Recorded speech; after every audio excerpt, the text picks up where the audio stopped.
نماز پڑھ لیں پھر اس کے بعد زیارات سے مشرف ہو جائیں. پہلی بات نماز پڑھنے چاہو آپ کو اختیار ہے.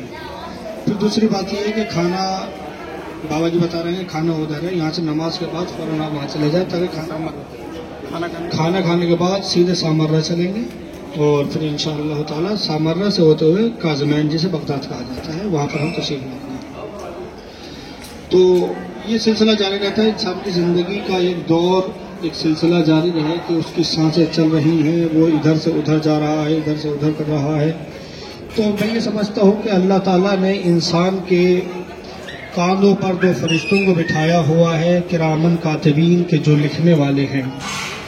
اب آپ اگر یہاں آئے ہیں تو آپ کے یہ بھی لکھا جائے گا کہ آپ یہاں آئے ہیں. اگر آپ کاظمین گئے ہیں تو آپ کے بارے میں یہ بھی لکھا جائے گا کہ کاظمین بھی آپ گئے ہیں.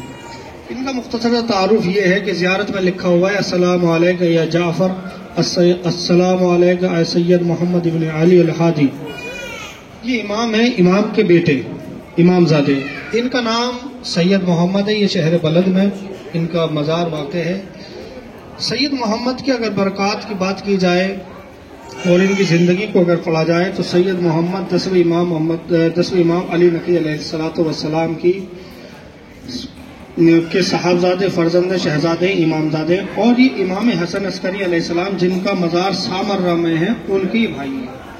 ان کے بارے میں یہ بتایا جاتا ہے کہ یہ تقوی میں اور پرہیزگاری میں اتنے آگے نکل گئے تھے کہ لوگوں کو یہ شک ہونے لگا تھا کہ اگر امام حسن عسکری علیہ السلام زندہ رہے اور یہ سید محمد زندہ رہے تو لوگوں میں اختلاف یہ پایا جاتا کہ امام ماضی اللہ امام حسن عسکری علیہ السلام کو امام نے منتخب کر کے انہیں امام منتخب کر دیا گیا تھا. کیوں؟ کیونکہ یہ تقوی میں بہت زیادہ بلند تھی. اور ظاہر سی بات ہے تقوی انسان کو آگے لے کے جاتا ہے. اور ان کے بارے میں یہ بتایا جاتا ہے کہ مصلحت پروردگار تھی کہ ان کا انتقال پہلے ہو گیا اور امام حسن عسکری علیہ السلام کی امامت کا دور شروع ہو گیا. چونکہ اللہ کی مصلحت ہوتی ہے آپ بھی جانتے. ان کے بارے میں یہ بھی کہا جاتا ہے یہ مخصوص ہے، یعنی ان کے یہاں کوئی انسان ایسا ہے کہ جن کے یہاں اولاد نہیں ہو رہی ہے، وہ کئی سال سے پریشان ہے، 4 سے 5 سے 6 سے 7 سال سے 8 سال سے کتنے سال سے. یہ باقاعدہ روایات ہیں اور یہ باقاعدہ آپ کو واقعات مل جائیں گے. ان کے یہاں پر مشکلیں خصوصاً جو بے اولاد ہیں ان کے یہاں اولاد ہو جاتی ہے.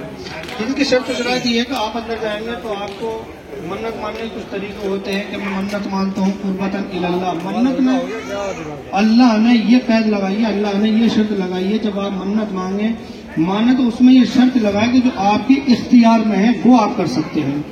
کہ اگر میری منت آ جاتی ہے تو میں ایک بکرا کاٹوں گا، یہ مخصوص ہے ان کے یہاں پہ. اگر میری منت آ جاتی ہے یعنی جو آپ کر سکتے ہیں یہ، اور حرام میں نہیں. یہ نہیں کہہ سکتے کہ اگر میری منت آ گئی تو میں 4-5 بوتلیں شراب کی بانٹوں گا، نہیں. جو حلال اور جائز جو آپ کے اختیار میں ہے وہ آپ اس کی منت مانیں گے بس. اور اس میں شرط یہ لگا جائے گی قربتاً اللہ.